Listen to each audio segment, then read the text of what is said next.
So Pawan Kalyan Chandrababu Naidu గారు కలిసి వస్తున్నారు, మీకు ఎలా అనిపిస్తుందనే? ఒక ఇండస్ట్రీ అండ్ ఇంకొక పొలిటీషియన్. మన పవన్ కళ్యాణ్ ఇండస్ట్రీలో ఉండే ఫస్ట్లో, ఇప్పుడు పొలిటీషియన్లోకి వస్తాడు. కొన్ని విధాలుగా చూస్తే ఆయన కూడా మంచిగానే ఉంది, మంచిగానే చేస్తున్నాడని టాకు, మనమైతే పర్టికులర్గా తెలియదు, కానీ మంచిగానే ఉంటుంది. చంద్రబాబు నాయుడు అన్న అతను ఎంత ముసలి వయసు అయిపోతున్నప్పుడు కూడా చాలా ఇంట్రెస్ట్ అండ్ ఇంకోటి జనాల కష్టాలను కొంచెం కొద్దిగా అర్థం చేసుకునడం అండ్ మంచి చేసిండు అప్పట్లో. కానీ జనాలు మనలో ఏంటంటే ఎవరు ఎక్కువ పైసలు అయితే అడుకోవడం, ఎవరేది చూపిస్తే అడుకోవడం అనమాట. సో చంద్రబాబు కూడా బాగానే చేసిండు. మరి వాళ్ళిద్దరు కాంబినేషన్లో వస్తుందంటే ఖచ్చితంగా మంచిగానే ఉంటుంది. ఓకే. సో ఇప్పుడు గతంలో చంద్రబాబు నాయుడు గారి పరిపాలన చూశారు కదా, అప్పుడు మనకు కరెంట్ బిల్లులో 300, 400, 500 అలా వచ్చేది. కానీ ఇప్పుడు జగన్ గారి పరిపాలనలో చూసుకుంటే 1500, 1600, 2000 దాకా వస్తుంది కదా, అవసరమైతే 2500 కానీ వస్తుంది కొన్ని చోట్ల. సో మీకు ఎలా అనిపిస్తుంది మరి? ఇక జగన్ అన్న అంటే మొత్తం మా మనసులో పైసలు తిన్నీకే ఉన్నాడు. ఇప్పుడు నేను వేస్తేనేమో నా మీద ట్రోల్ చేస్తారు. ట్రోల్ పక్కన పెట్టి నిజంగా ఆలోచిస్తే మనకి ఎవరు మంచి చేస్తుర్రు, ఎవరు చెడు చేస్తారు అనేది జనాలకు తెలియదు.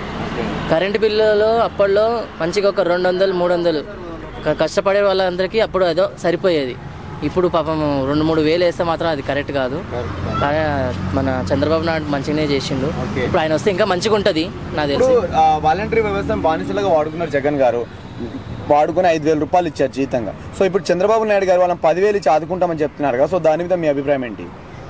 10,000 ఇచ్చి ఆదుకుంటామంటే అది చెప్పడం వరకే ఉంటుంది అన్న. ఒక 10 మందికి ఇస్తారు, అదే ఆదుకుంటా అంటారు.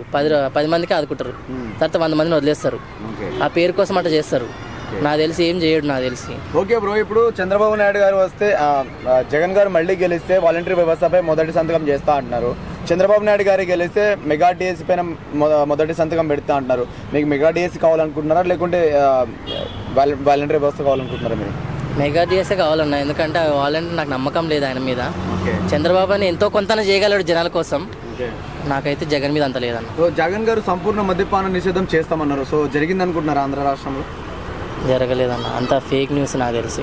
బాగా క్రియేషన్ చేస్తారు, ఎందుకంటే మనం చూడొచ్చు అంతా. మొన్న కూడా ఏదో జరిగింది, ఎవరో దెబ్బలు కొట్టారని. రాయదాడిని మీరు ఎలా చూస్తున్నారు?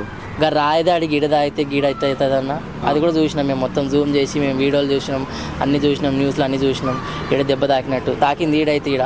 నాకు తెలిసి మంచిగా ఇంకా పెద్ద రైస్ కొట్టింటే బాగుంటుంది.